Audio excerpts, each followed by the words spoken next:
14 নম্বর প্রশ্ন, ৯,৬০০ টাকা সারা, মাইমুনা ও রাইসার মধ্যে 4:3:1 অনুপাতে যদি ভাগ করে দেই, কে কত টাকা পাবে?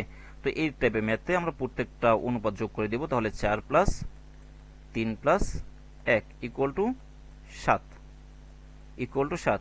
তাহলে আমাদের সারা কত টাকা পাবে? 1 ডিভাইডেড বাই কত, সারার অনুপাত কত ছিল? 4 ছিল। তাহলে 4 ডিভাইডেড বাই 7 এর 96,000-এর এত অংশ, অর্থাৎ এটা আমরা গুণ করে দিই 9600 ইন্টু এত, কাটাকাটি করে যে মানটা পাবো সেটা পাবে কে? সারা।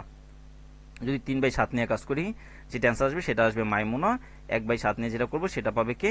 রাইসা। তো 14 নম্বর প্রশ্নের সমাধান, সারা, মাইমুনা ও রাইসার মধ্যে টাকার অনুপাত 4:3:1। তাহলে মোটমাট যোগ করলে আসে 8। এখানে আমরা 7 নিয়েছিলাম না, তাহলে এটা 8 হবে, একটু ভুলে 7 নিয়ে নিছি। 4 আর 3, 7 আর 1, 8। তাহলে অনুপাতগুলো যদি যোগ করি, 4 প্লাস 3 প্লাস 1 ইকুয়াল টু 8। তাহলে সারা পাবে কত? সারা পাবে 9600 টাকার 4 ডিভাইডেড বাই 8 অংশ, অর্থাৎ 4800 টাকা। তাহলে মাইমুনা কত পাবে? মাইমুনা পাবে 9600 টাকার 3 ডিভাইডেড বাই 8 অংশ, কাটাকাটি করলে আসে 3600 টাকা। আর আইসা পাবে 9600 টাকার 1 ডিভাইডেড বাই 8 অংশ ইকুয়াল টু 1200 টাকা। সুতরাং সারা পাবে 4800 টাকা, মাইমুনা পাবে 3600 টাকা এবং রাইসা পাবে 1200 টাকা। 15 নম্বর প্রশ্ন, 3 জন ছাত্রের মধ্যে 4200 টাকা তাদের শ্রেণীর অনুপাতে ভাগ করে দেওয়া হলো। অর্থাৎ একজন ছাত্র যদি ষষ্ঠ শ্রেণীতে পড়ে, তাহলে সে 6 অনুপাত পাবে, সপ্তম শ্রেণীতে পড়লে 7 অনুপাত এবং অষ্টম শ্রেণীতে পড়লে 8 অনুপাত পাবে।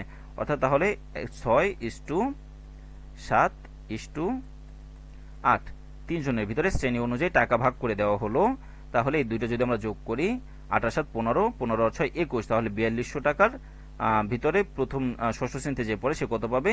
6 ডিভাইডেড বাই 21 অংশ, সপ্তম শ্রেণীতে 7 ডিভাইডেড বাই 21 অংশ, অষ্টম শ্রেণীতে 8 ডিভাইডেড বাই 21 অংশ। অর্থাৎ তিনজন ছাত্রের অনুপাত কত? 6:7:8। যদি আমরা যোগ করি 21 আসে, প্রথম ছাত্র অর্থাৎ ষষ্ঠ শ্রেণীর ছাত্র পাবে 4200 টাকা 6 ডিভাইডেড বাই 21 অংশ, অর্থাৎ 1200 টাকা, কাটাকাটি করলে 1200 আসে।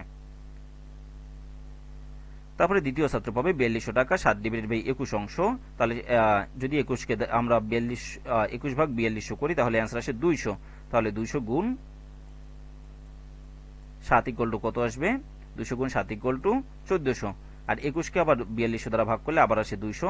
তাহলে তৃতীয় ছাত্র অর্থাৎ অষ্টম শ্রেণীর ছাত্র পাবে 8 দুগুণে 1600 টাকা।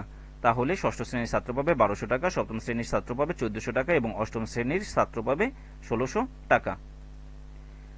এবার হচ্ছে 16 নম্বর প্রশ্ন, সুলাইমান ও সালমানের আয়ের অনুপাত 5:7 এবং সালমান ও ইউসুফের আয়ের অনুপাত 4:5। এখানে সালমানের অনুপাত দেওয়া আছে 7, এখানে আবার সালমানের অনুপাত দেওয়া আছে 4। তাহলে দুইটাকে আমাদের সেম বানাতে হবে। তাহলে এটাকে যদি আমরা 4 দ্বারা গুণ করি, এটাকে যদি আমরা 7 দ্বারা গুণ করি, তাহলে আমাদের কি হয়ে যাবে? সেম হয়ে যাবে।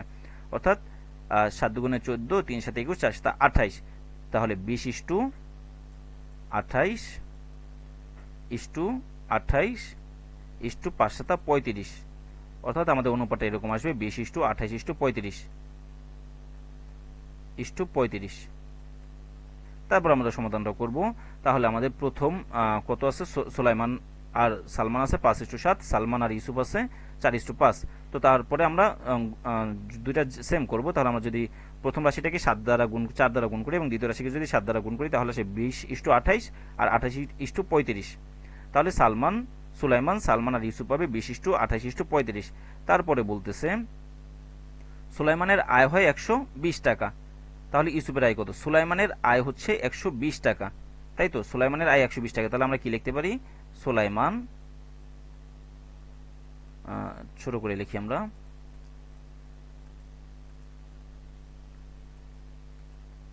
তো আমরা সুলাইমানকে এসও বলি, যে Sulaiman S O is to Salman S A equal to কত দেওয়া আছে ওদের ভিতরে? 20:28, তাই তো? তাহলে সুলাইমান কত পাবে? 20 পাবে, 120 টাকা পাবে, divided by X equal to 20:28। তো এইভাবে করলে সমাধানটা করা যায়। অথবা আমরা সরাসরিও করতে পারি যে সুলাইমানের আয় হচ্ছে 20 অংশ, অর্থাৎ 120 টাকা। টোটাল কত? 20 অংশ বা 120 টাকা। তাহলে আমরা যদি ভাগ করি, অর্থাৎ 1 অংশ সমান কত আসবে? 1 অংশ সমান আসবে 6 টাকা। তাহলে ইউসুফের কত অংশ ছিল? ইউসুফের ছিল 35 অংশ। তাহলে ইউসুফের আয় 35 × 6 ইকুয়াল টু 210 টাকা। তাহলে আমাদের এই অধ্যায়ের এক অনুশীলনীর 16 পর্যন্ত, অর্থাৎ অধ্যায়ের সম্পূর্ণ অনুশীলনী কাজ শেষ। সাথে থাকার জন্য ধন্যবাদ সবাইকে।